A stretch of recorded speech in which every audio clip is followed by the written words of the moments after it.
Hello everyone, I'm Isaac. It's great to be back at CUI. I graduated last year and was part of CUI until then, and it's really exciting to be back to see some new faces and some old friends. So thank you to the staff team for having me. Today, Greg is on, thank you. Today we'll be talking about AI and about the Bible's perspective on AI. I'll be splitting my talk into two parts. The first part on AI now and the current technology we have and some ideas about that.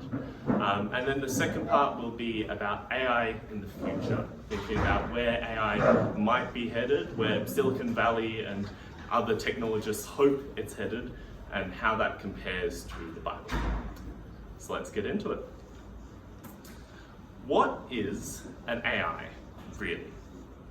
AI is one of those terms that means a lot of things. It's very broad. It can be as simple as just a rule in the computer. If X, do Y. But modern AI almost always refers to a single type of AI, a neural network, a network that imitates the brain and the neurons in the brain.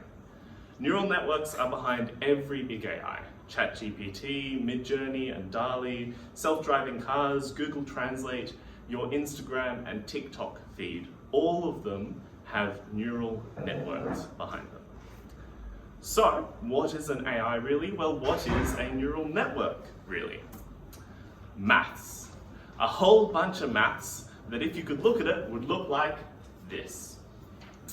The way a neural network works is it takes in some inputs into this. And then this layer does maths on some of those inputs, and that's what the arrows are. This one only does maths from this input. This one only does maths from this input, but these two are both from these two inputs. Then the next layer does more maths. It takes those calculations and it adds them up, it multiplies them. And then that follows through finally to the output. Real AIs have a lot more than this, but this is what the maths would look like. The first neural networks were perceptrons. Perceptrons were built to recognize handwritten numbers, like this 6. And so this top half of the 6 would be data going into here. And that would be sent here, here, and here. And the bottom half would be going into here to get sent here, here, and here. It would get added up and multiplied and then sent to the next layer, which is the arrows. And then it would get added again, multiplied again. Eventually, it would get to the output.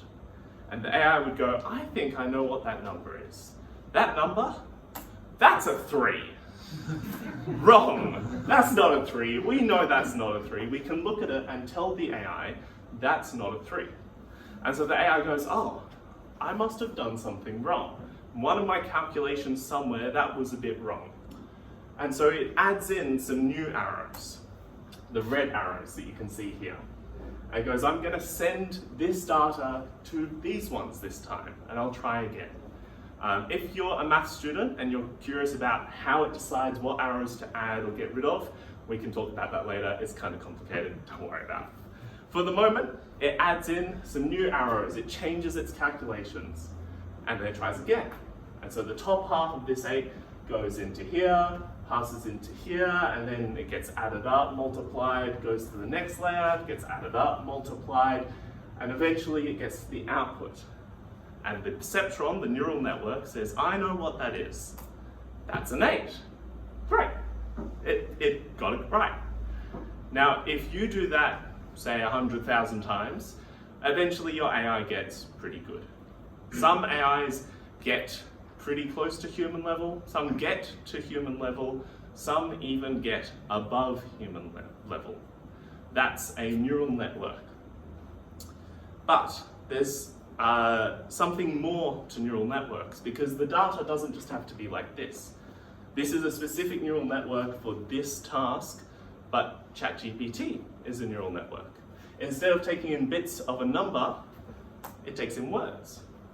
And so ChatGPT tries to fill in the next word that comes after whatever you've given it. So if I say, oh, ChatGPT, Isaac ate, it goes, let me think about it. Isaac ate dinner. Correct, I ate dinner. Good job, ChatGPT. That's basically a neural network. That's what the maths kind of looks like. Now, before we get to kind of the biblical perspectives on neural networks, there's a few things more that we need to understand about them. Firstly, AIs don't think or understand or reason. Not the current ones, not those neural networks. You can test this yourself. Josh Chung, who was part of CUI last year, did a test. He wanted ChatGPT to put a bunch of cars together to drive from here to Summit.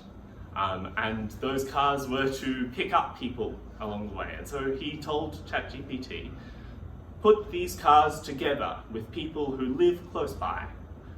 And ChatGPT said, sure, I can do that. And it gave him a whole table. But the table didn't make any sense. There were cars that had 7 people in a 5-person car. There were cars that had no drivers. There was one car that didn't have anyone in it. ChatGPT had given something that looked good, but didn't actually work because it didn't actually think about it. But Silicon Valley dreams of AIs which do actually think. Our current AIs are called narrow artificial intelligence because they're really good at one narrow thing. ChatGPT is really good at language, but it can't choose the next video to show you, and it can't make any art. TikTok, that can choose a video for you. It can choose a great video, but it can't make art, it can't play chess or recognize cancer. All of these different AIs do one specific thing, so they're narrow AIs. And they can do it pretty well, as good as a human sometimes, but they can only do one thing. Silicon Valley wants an AI that is general, an artificial general intelligence, something at human level that can learn anything like a human can.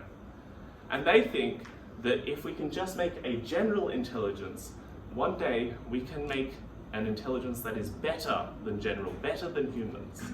We can make a super intelligence.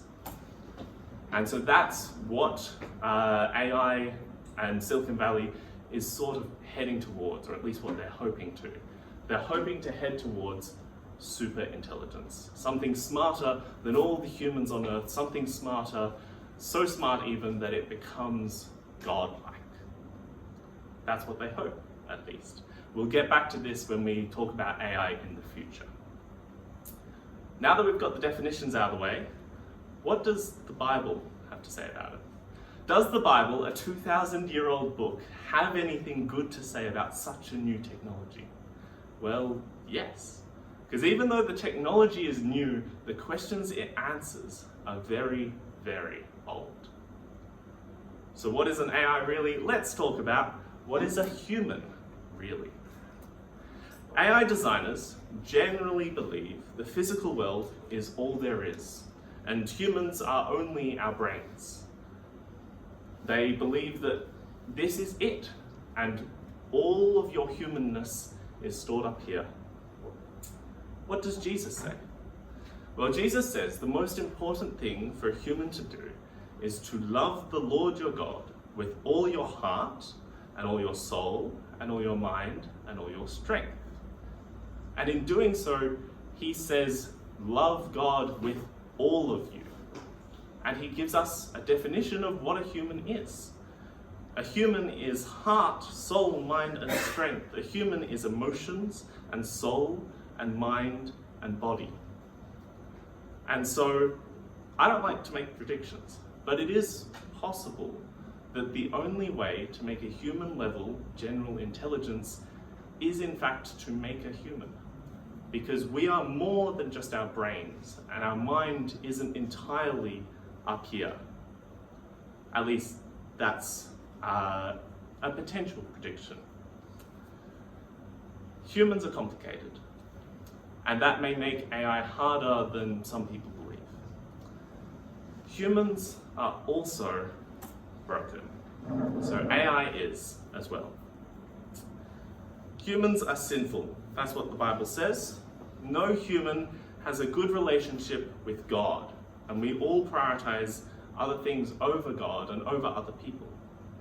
AI reflects this in a variety of different ways. AI is a tool for evil.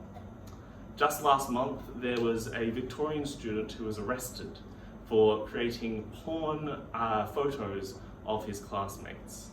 They found his computer, and on there were 50 nude images that he had made of his classmates.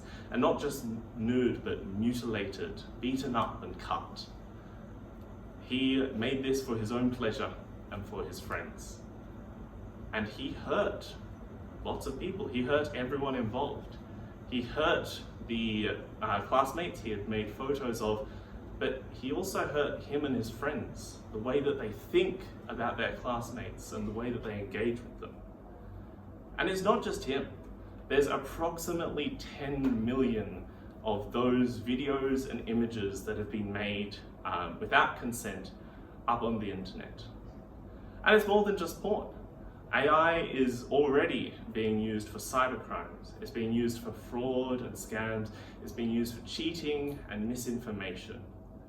AI is a tool that humans can use to do evil. And the AI itself can be broken. AI learns from us the good and the bad. ChatGPT, research has shown that ChatGPT is racist and sexist, and it doesn't really like disabled people either. It has this bias, and even if you ask it something which isn't really related, that bias still creeps in. If you ask it something which is related, sometimes it creeps in more. And it's not just ChatGPT. Airbnb had a case where its neural network didn't recognize Asian faces or black faces. And so when they tried to book an Airbnb, Airbnb said, no, we don't recognize you, not allowed. And it's not just those sorts of biases, it's on other parts of the internet as well. Google's AI is biased towards porn. If you ask something which isn't necessarily porn, if you ask for black girls, you don't get photos of kids having fun, you get porn. And the bias can be in other areas as well. YouTube has been shown to increase disinformation and decrease cohesion in society. It makes countries more unstable. Not only that, AI learns our broken priorities. Facebook, for example, its AI wants to make money. And so therefore, it will keep you on Facebook as long as it can, so that it can show you more ads and make more money. Even if that makes you more anxious, more depressed, or more angry, it doesn't care. It learned the priority of money because that's what we told it. And so it values money over all of you. And it's the same with many of those AIs. AI has learned the good and the bad, and AI has learned our broken priorities. Even making and using AIs can cause harm. Globally, AIs use double the energy of all of Australia already. That's the same as double of Italy. It's a huge amount of energy. And at a time when we need energy, this planet is suffering because of how much energy we ask from it. AI has learnt our brokenness. AI has become broken because we are broken and we made it. It's a tool for evil. It's learnt the good and the bad from us. It's learnt our broken priorities, and even making and using the current AIs we have can cause harm. So what do we do with our current AIs? Well, for all of us, there we go. For all of us, we should be cautious with how you use AI. Don't trust everything it says. Sometimes it lies.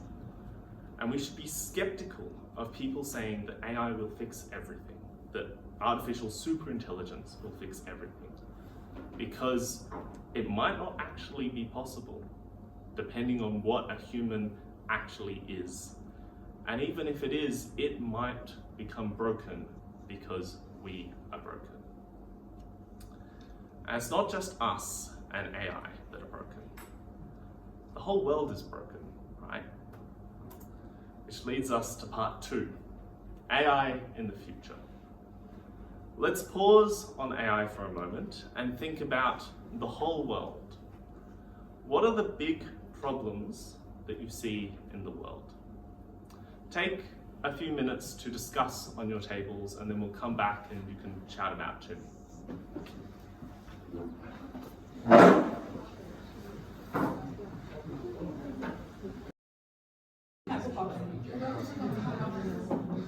Alrighty, let's just bring it back, finish up those conversations. So what did people say? What are the big problems that you see in the world? Capitalism. Yeah. Any others? Surely there's more. Communism. Yeah. Climate change. Climate change, yeah. A couple of wars going around. Yeah, war. Human selfishness. Yeah, human selfishness. Scams, yeah. Yeah, lots of different things. I'll add a couple more to that. The housing crisis was something we discussed. But I think the big one, all of those are big problems, but the biggest one, I think, is death, just in general. We all see these problems. Silicon Valley Season 2. We all want those problems fixed. We want hope. And Silicon Valley and the people who believe in AI really strongly, they believe that artificial superintelligence, that I talked about before, they believe that that will fix all those problems. Sam Altman, the CEO of OpenAI, who made ChatGPT, he gave a talk, and he said in it, "I think we're heading towards the best world ever." He was imagining a world without climate change, without war, without capitalism and communism, without the housing crisis, without all of those problems, and even without death. And I think that's the biggest one. Because there's a hint of truth in all of those problems. Something is wrong with the world. Death is something broken with the world, as are all of those other things. But the truth is, we, humans, cannot fix death. Even in Silicon Valley's best world, death is inescapable. Because even if they live for thousands or millions of years, one day our sun will burn out. And eventually the rest of the stars as well. It's the heat death of the universe, death of the whole universe by entropy. Even in their best world, eventually death will come for them. But they want to beat death. That's why they push for artificial intelligence so much, because they want it in their lifetimes before they themselves die. But it's inescapable. Let's compare that hope with the Bible's promises. On your tables, you have Isaiah 65, verses 17 to 25. And so take a bit of time to read them together and hear what God promises and compare it with the problems you see in the world. Think about what problems does God promise to fix. Alrighty, let's bring those conversations back. So, what problems did we notice that God promises to fix? Housing, yeah. Mental crisis. Yeah. No more crying and pain, yeah. Poverty. What was that? Poverty. Poverty, yeah, true. we had a conversation on our table about a new heaven and a new earth, one without climate change, we'd assume. Any other things we noticed? Lack of resources. Yeah, there's no lack of resources, it's all fixed. Yeah. Yeah, some great pickups. You see, these are the problems that God promises to fix. And Christians believe in these promises because we believe in Christ. Christians believe that Christ died for our brokenness, the same brokenness that infects our AIs. Christians believe that Christ died to fix it and to stop it. And we also believe that Christ has power over death. As it says in 1 Corinthians 15, but Christ has truly been raised from death, the first one, and proof that those who are asleep in death will also be raised. And Christians believe that we will live forever in a utopia, one without a housing crisis, one without climate change, one with peace, even peace between the animals, one without poverty or a lack of resources. But we won't create it ourselves. God will create it. And so that's the difference in what we're hoping for. We see the same problems in the world, but Christians hope in a better solution. Not that AI might save us, but that Christ already has. Thank you for coming and listening.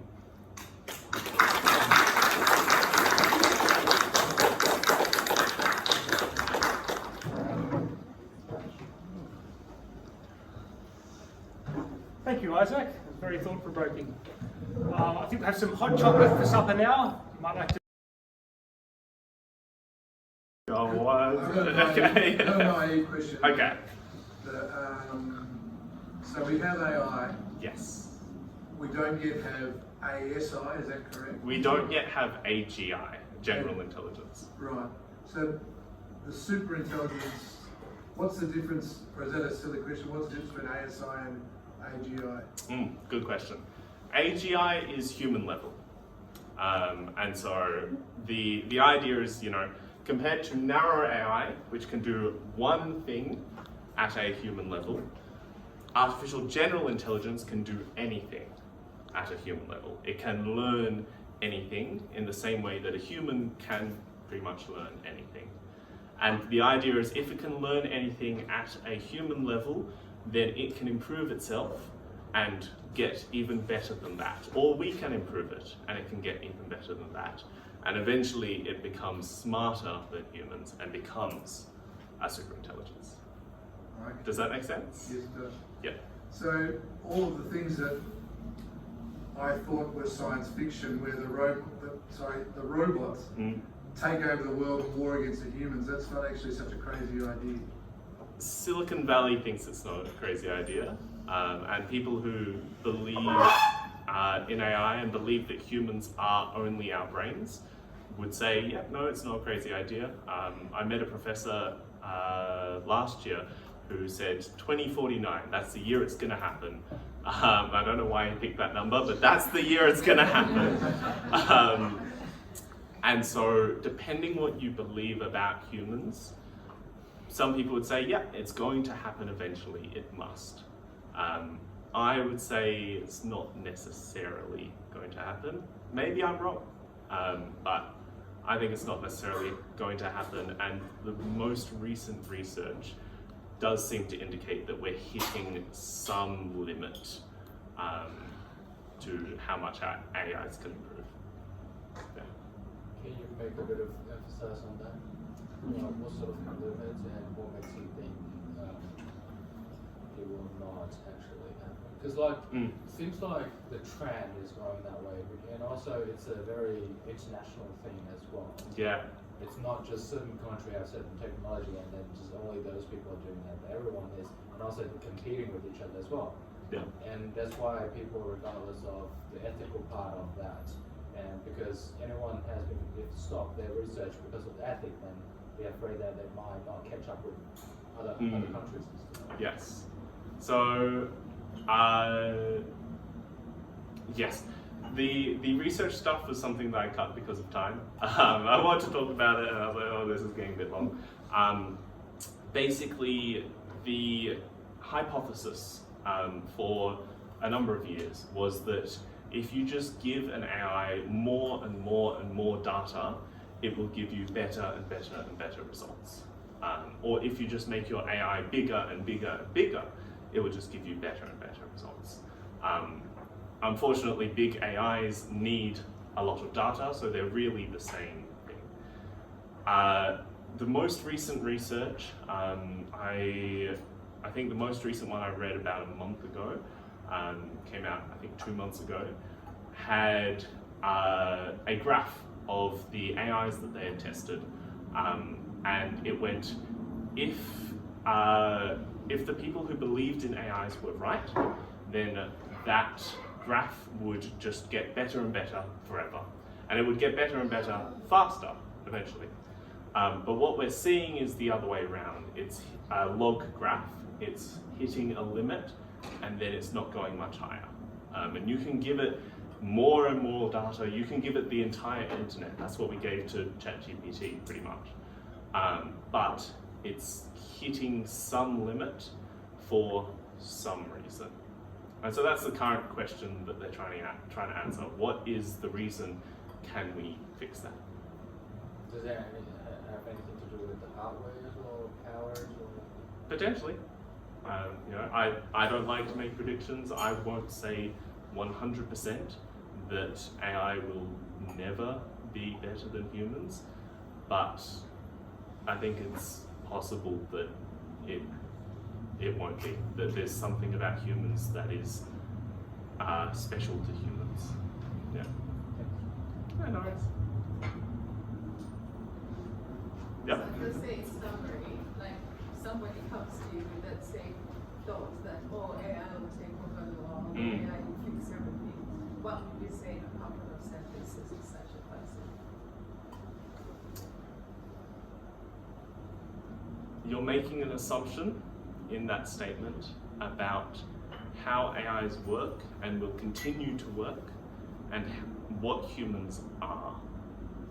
That may not necessarily be true. It's a worthwhile concern.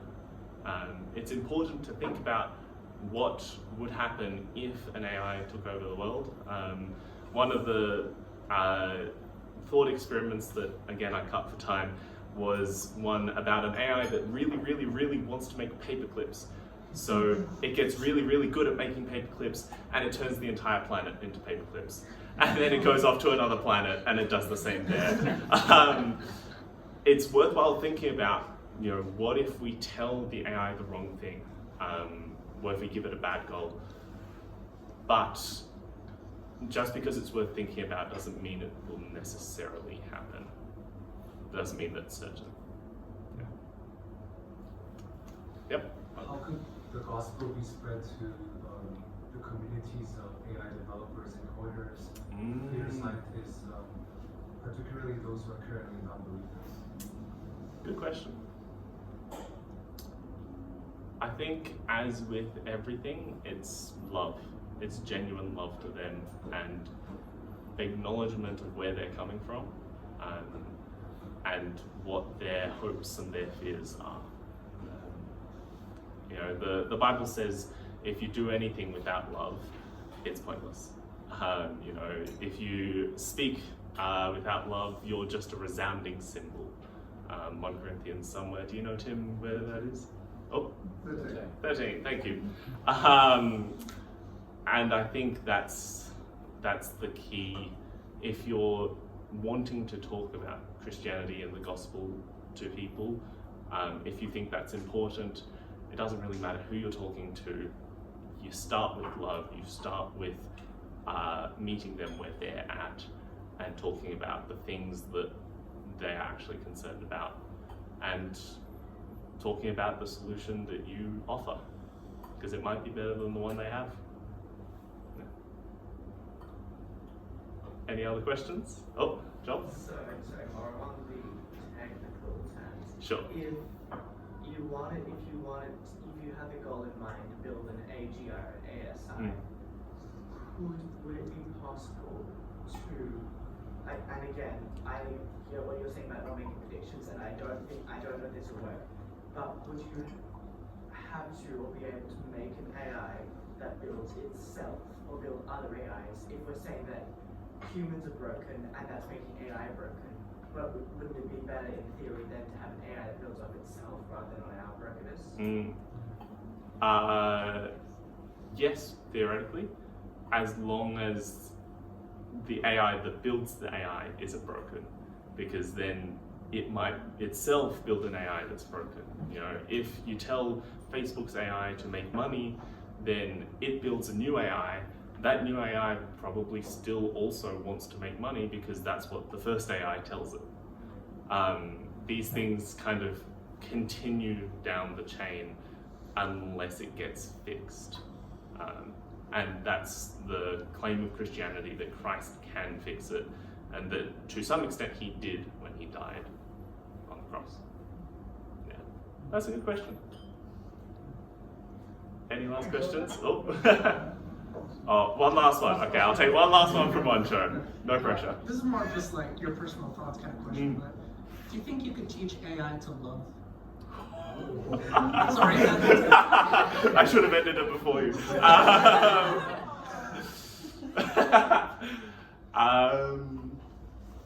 Self-destruction. Yeah. It's a hard question. It depends how you define love. And love as a concept in English is very broad. Maybe. Let's go with maybe. I mostly just asked because I got bored, I think a night or two ago, and I started asking my Alexa, what is Alexa? So you're just hoping your Alexa will love you back, is that? Yeah, that's a pretty good answer. Maybe one day, you know. I'll let you know. I had the same question because there was very popular called a Dan mode. I'm not sure whether you have watched the video. ChatGPT, they have a mode called Dan. It's like your boyfriend mode, and you can train it to become your boyfriend. Yes. Yes. I have a same question. There are AIs like that that people talk to and pretend are their boyfriend or girlfriend. We can talk more about that later if you want. There are whole kind of complications with that. Replica AI was a big one.